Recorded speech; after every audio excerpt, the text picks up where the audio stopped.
Hoje nós estamos aqui com a Suzane Neri, odontopediatra, que vai nos dar informações valiosas sobre a saúde oral. Que a gente sabe que tudo começa pela boca.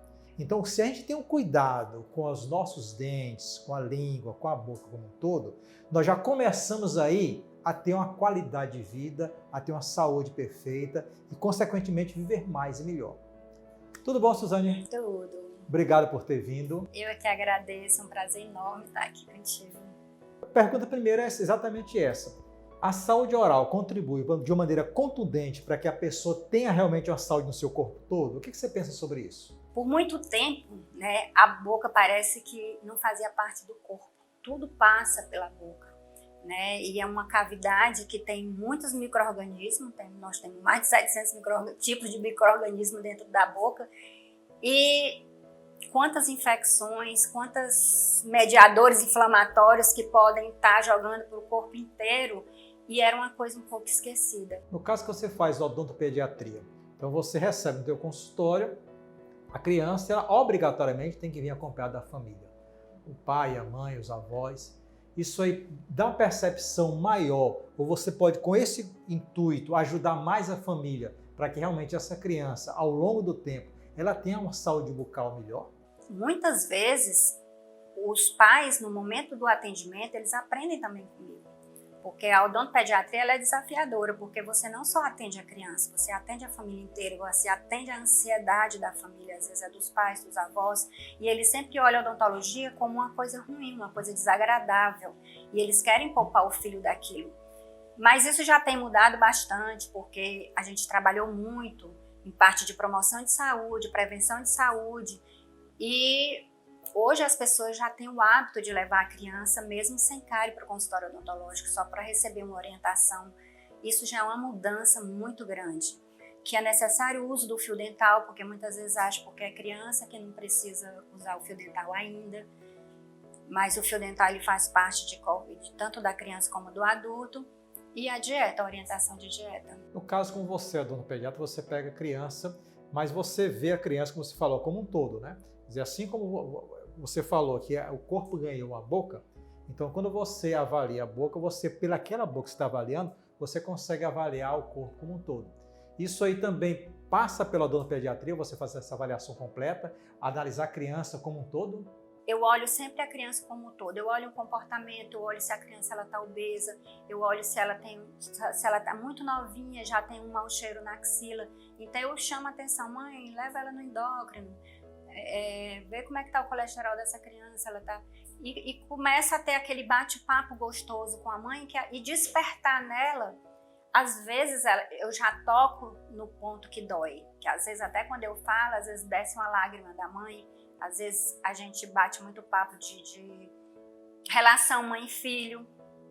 Acontece quase que meio um momento de atendimento psicológico, porque a gente está muito ligado com a psicologia. Porque para você atender criança, você precisa ter manejo, você precisa entender um pouco de comportamento. Você precisa entender quando a criança está fazendo bem e quando a criança está com medo do desconhecido. Você tem que conquistá-la, você tem que mostrar o que é importante. Você tem que passar uma confiança para ela poder, porque a odontologia ela é muito íntima. Eu vou tocar dentro dela, dentro da boca dela.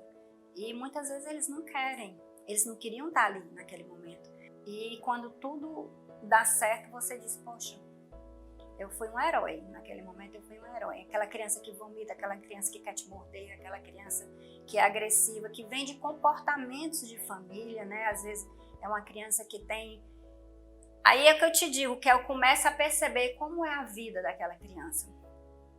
E quero transformar aquele momento num momento agradável para ela, que ela sinta uma confiança em mim e que ela sinta que eu não vou fazer o mal. E esse período, quando a criança chega no teu consultório, até ela adquirir essa confiança, ela passa depois a ter uma confiança em você e aí vai senta na cadeirazinha, sem problema, sem querer te morder, sem querer gritar. Você consegue fazer com que aquela criança se adapte a essa nova realidade? Naturalmente, nas consultas subsequentes, a tendência é melhorar. Cada vez ela vem um pouco melhor. Porque o ambiente ela já conheceu. Ela vem de novo, já não é mais novo, eu já vi como é, a cadeira sobe, a cadeira desce, existe essa luz. Então a gente vai aos poucos dando conhecimento do ambiente para a criança, e quando você remove a dor, você consegue remover a dor. E a odontologia evoluiu muito, os materiais evoluíram muito. Então antigamente você tinha que fazer um preparo odontológico com física, com a parede com inclinações, ângulos, para poder aquela restauração ficar presa mecanicamente dentro do dente. Hoje não. Hoje ela tem adesões químicas, então você não precisa mais se preocupar em fazer preparos com inclinações, entendeu? Com destruições maiores de dente. Hoje a gente se prende perfeitamente só em remover a cárie dental. E com isso você tem a percepção de que uma criança que é tratada dessa forma, quando adulto, ela vai continuar indo ao dentista, que geralmente a gente observa isso, que às vezes as pessoas têm pavor de dentista, pela dor, pela aquela zoadinha da broca. Então a criança que entra nesse clima, quando ela começa a ser bem tratada, ela percebe esse ambiente, ela percebe que isso faz bem para ela. Quando ela chegar na idade jovem adulta, isso aí continua, ela vai se tratar muito bem e, consequentemente, ela vai ter uma vida mais saudável? Quando os pais eles já são pessoas que não têm medo de dentista, normalmente o filho também não tem. A maioria dos pais, eles têm a sua história ruim, porque a odontologia evoluiu. Antigamente as cadeiras não tinham a refrigeração que tem hoje, gerava realmente mais dor. Tudo mudou. Então eles pensam que o filho está passando naquela mesma situação que eles passaram. Então, quando agora aqueles pais que são confiantes e que acreditam que a criança vai ter um bom recebimento no consultório, que ela não vai sofrer, essas crianças recebem perfeitamente essa odontologia. E com certeza eles serão adultos com uma visão de odontologia totalmente diferente dos pais. E no caso dessas crianças, você percebe que existe uma patologia, uma doença mais frequente que você encontra nessas crianças? Ou não existe assim, um tipo de patologia dentária que é mais comum? A cárie é a doença mais comum que existe. E na criança, outra coisa que a gente mais encontra,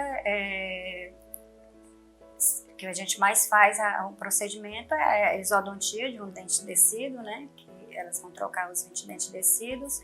E a gente faz tratamento endodôntico também com frequência. Principalmente as crianças, eu faço muito trabalho social, eu acredito muito no crescer e no contribuir. Quando eu fui convidada para vir para essa entrevista, eu pensei um pouco na odontologia e lembrei sempre que todo congresso que eu ia eu ficava um pouco incomodada, que essa frase sempre existiu: o Brasil, o país do desdentado. E ainda hoje o Brasil tem essa frase dita. Isso me incomoda porque todos nós sabemos que o Brasil é o país que mais tem dentista. De 600 pessoas na população, existe um dentista para 600 pessoas. E existe muito trabalho social bonito de dentistas. E eu faço parte de um que eu escolhi para participar como voluntário, que chama Turma do Bem, que é de um dentista chamado Fábio Bibancos. Ele é bem conhecido até como dentista das artistas, ele já saiu no Luciano Huck. E ele tem mais de 20 mil voluntários nesse projeto deles. A gente adota crianças e atende crianças de 11 a 17 anos. Existem coordenadores em cada estado e eles que selecionam a criança, não sou eu que seleciono. E a gente atende de 11 a 17 anos. Eu perguntei para ele: doutor, e às vezes tem criança com 5 anos, né, com dor de dente, a gente não faz parte desse projeto. Ele disse: não, eu dou oportunidade para essas crianças que estão passando pela fase do meu primeiro emprego. Porque eu acho que você não emprega, você não tem um atendente sem um dente na frente. Então, é um projeto lindo e você tem um retorno maravilhoso. As crianças mudam comportamento, muda a autoestima. Você vê depoimentos dos pais dizendo como ela mudou o comportamento na escola, como ela melhorou nas notas. Porque a criança, que tinha uma menina que eu atendi que era muito dentuça, muito, uma classe 2 horrível, uma estética horrível, as crianças faziam bullying, chamavam ela de Mônica, que era muito feia. E ela fez a ortodontia, ainda hoje a mãe é grata, né? Esse projeto ele é tão lindo e não querendo me me valorizar, mas eu não dei o meu máximo. E eu fui chamada em São Bento do Sapucaí, no interior de São Paulo, foi uma das coisas mais emocionantes da minha vida, eles não me avisaram.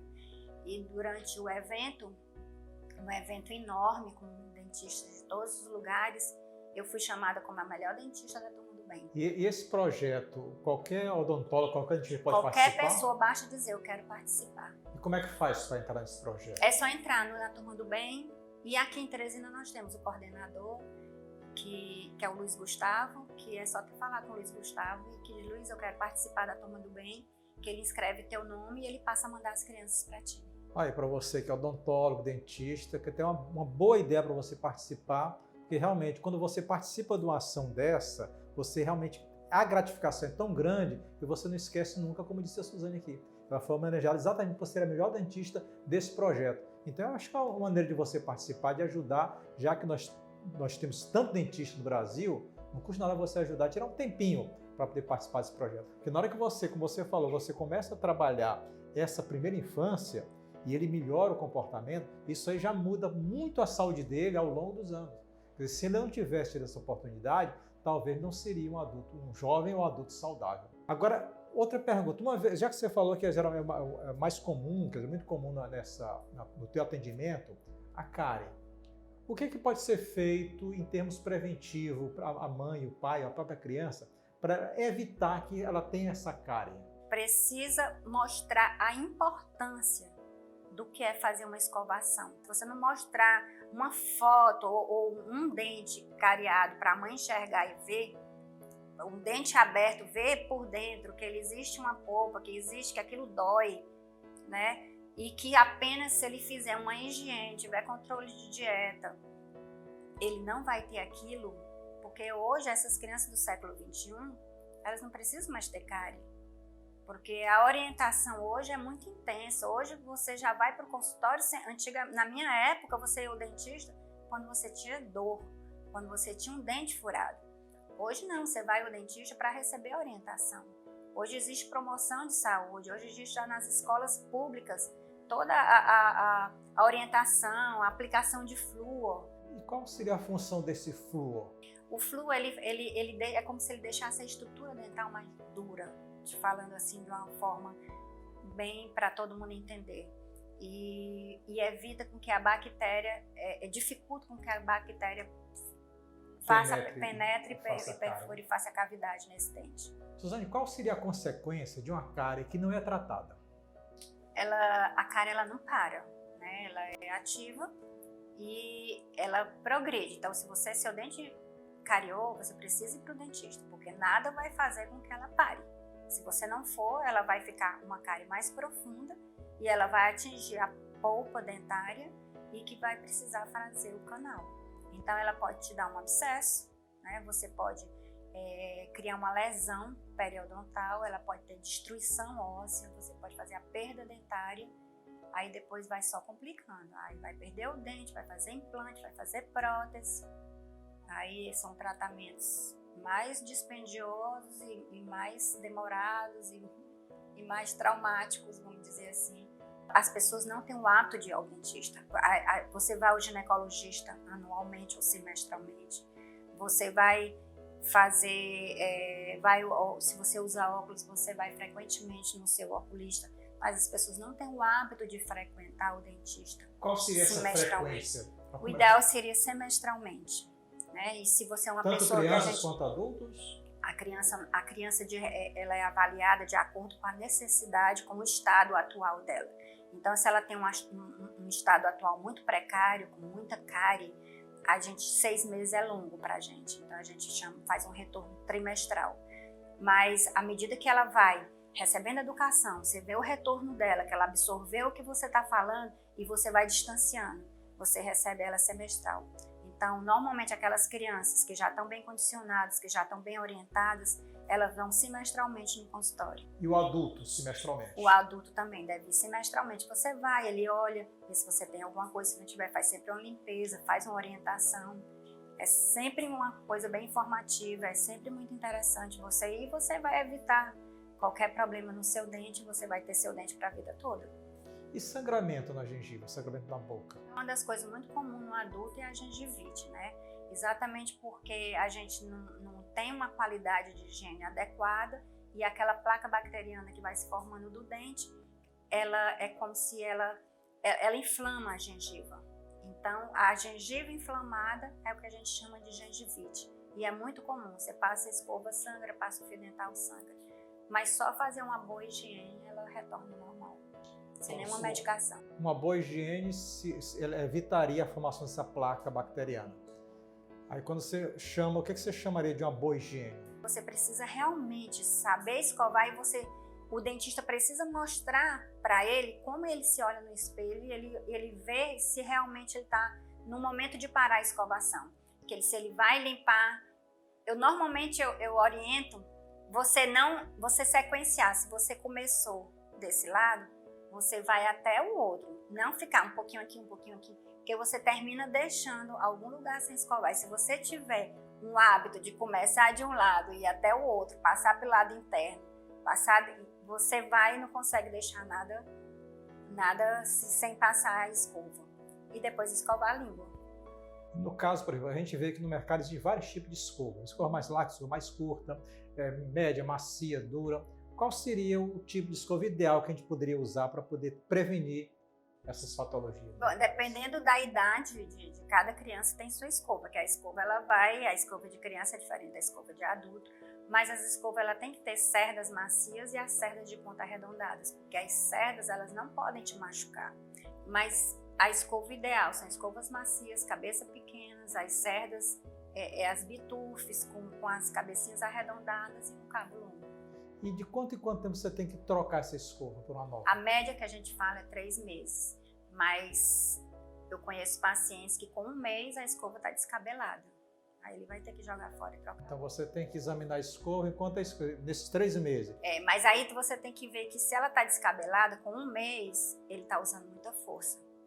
Aí tudo isso a gente precisa orientar. Mas o ideal é você trocar de 3 em 3 meses. Eu aprendi que para você escovar o dente, você tem que passar, cada vez que você faz o mesmo, você passa 10 vezes no mesmo local. É mais ou menos isso? É. Então você 10 vezes... Existe até uma colheita que você coloca para a criança, para ela poder olhar para uma colheita e ficar, né? Que às vezes ela pensa que ela é muito rápida, né? E ela rapidamente ela quer escovar e deixa muitos lugares sem escovar. E você dá uma colheitazinha de presente. Olha aí, fica um detalhezinho para você dar de presente para amigo oculto, uma colheitazinha para a pessoa escovar o dente. Aí fica a dica. E na língua, como é que você faz essa limpeza da língua? A mesma coisa, você coloca pasta, escova, porque a placa ela também fica na língua. Então não adianta você estar só com a estrutura dental limpa, a língua também tem que ser removida. Tem às vezes que eu vejo nas farmácias um instrumento de plástico para poder tirar sabor lingual. Legal. E você raspa a língua. Isso também teria eficiência? Sim, sim. Qual dos dois seria mais eficiente? Você escovar a língua ou você passar? É o teu gosto. Tem pessoas que não gostam de usar aquele cabo, mas aquele ali é muito interessante, porque você também não... Tem gente que não gosta de usar a escova no dente e na língua. Ele gosta da escova do dente ser do dente. E ele usa o raspador de língua para limpar a língua, que é interessante. A gente vê também no mercado muitas dessas escovas elétricas. É interessante uma escova elétrica, ela limpa mais do que as outras, tanto faz? A elétrica, ela... Não é que ela limpe mais, mas ela... Como ela roda, né? Basta você colocar no local, ela já está fazendo sozinha, mas você também tem que ter habilidade para aquilo. Ela também, você pode machucar muita gengiva com aquilo. Mas ela é muito interessante para a criança, até para o incentivo da criança. Ela acha interessante. Existe algum tipo de alimento, Truciane, que seja seu alimento número 1 de contraindicação para a criança ou para o adulto? Ó, esse aqui você não pode comer de jeito nenhum ou coma menos, porque esse aqui pode aumentar as patologias dentárias. A gente não pode deixar de dizer, né, que o nosso vilão é o açúcar, né? Mas o bom é que tá todo mundo querendo tirar o açúcar, né? Tá todo mundo vendo hoje a nocividade do açúcar na saúde. E está tendo muito incentivo hoje do governo, campanhas de açúcar zero de 0 a 2 anos. Isso ajuda muito, muito. Eu tenho muito paciente de açúcar zero de 0 a 2 anos. É muito lindo de ver. E porque os pais já têm essa consciência. E um dos fatores que mais causam cárie não deixa de ser o carboidrato. E refrigerantes? Os refrigerantes não deixa de ter. O açúcar, né? Ele tem aquele gás que dá acidez, porque o que acontece é porque há uma produção de ácido. Né? O açúcar há uma produção de ácido. E esse ácido vai atacando o dente, vai perdendo o mineral do dente e termina fazendo uma cavidade que é a cárie. E para clarear os dentes, alguma coisa natural que você possa usar? Existem os clareadores odontológicos que tem que ser feito nos consultórios odontológicos e é bem mais seguro e é mais indicado. Do que a pessoa pode se alimentar que escurece os dentes? Que pigmenta o dente, mas que remove, né, que sai o ferro. A criança quando toma ferro, ele pigmenta, mas são pigmentos que colam no dente, que facilmente ele é removido no consultório odontológico. Às vezes a mãe não consegue remover com a escova de dente, mas sai. O café, a nicotina, são coisas que mancham. Quer dizer, o vinho tinto, mas é uma coisa que ele cora o teu dente, mas você é removível. Suzane, você acha que alguma coisa poderia acontecer nas escolas para que as crianças e adolescentes tivessem mais informações, para que com isso ele tivesse melhor qualidade da sua saúde bucal? Eu acho muito importante que nas escolas ele tenha algum tipo de momento de orientação de saúde, porque tem uma coisa na odontopediatria que acontece muito nas escolas e que às vezes uma informação salva uma vida. Eu vou te contar um exemplo. Uma criança de 6 anos chegou ao meu consultório, uma criança do sexo feminino, e no aniversário levou uma queda e houve a avulsão, a perda do incisivo central superior e ninguém percebeu. Ela cortou o joelho, porque ela tacou a boca no joelho, foi tão grande e tal. E depois que quis salvar o joelho, suturaram, foram olhar para a boca e ninguém tinha um conhecimento que se tivesse procurado o dente devolvido para o alvéolo num momento, essa criança teria ficado hoje com o dente dela permanente na boca. Então essa criança com 6 anos está com uma prótese, vai esperar todo o crescimento ósseo dela com 18 anos para poder fazer um implante e tal. Isso me doeu muito. Então eu acho que na escola é necessário essa informação. Existe uma parceria, no caso, entre a odontopediatra e o pediatra? Existe sim. A gente tem uma relação multidisciplinar, é muito importante o pediatra para nós, porque hoje os pediatras eles já indicam desde a criança bebê a ir para o dentista, porque os pais recebem toda uma orientação, como cuidar da boca da criança, sobre a amamentação, sobre higiene dessa boca mesmo sem dente, para que essa criança não tenha cárie. Conversamos aí com a doutora Suzane Neri, que trouxe informações, como eu falei, valiosas, que vão fazer muita diferença, não só para você, mas para os seus filhos. Tá? Então, agradeço, doutora Suzane, pela participação, muito obrigado. Eu é que agradeço. Eu acho assim, eu acho que mastigar, dar gargalhadas, sabe, sorrir e não ter dor, eu acho que é assim um direito de todo cidadão.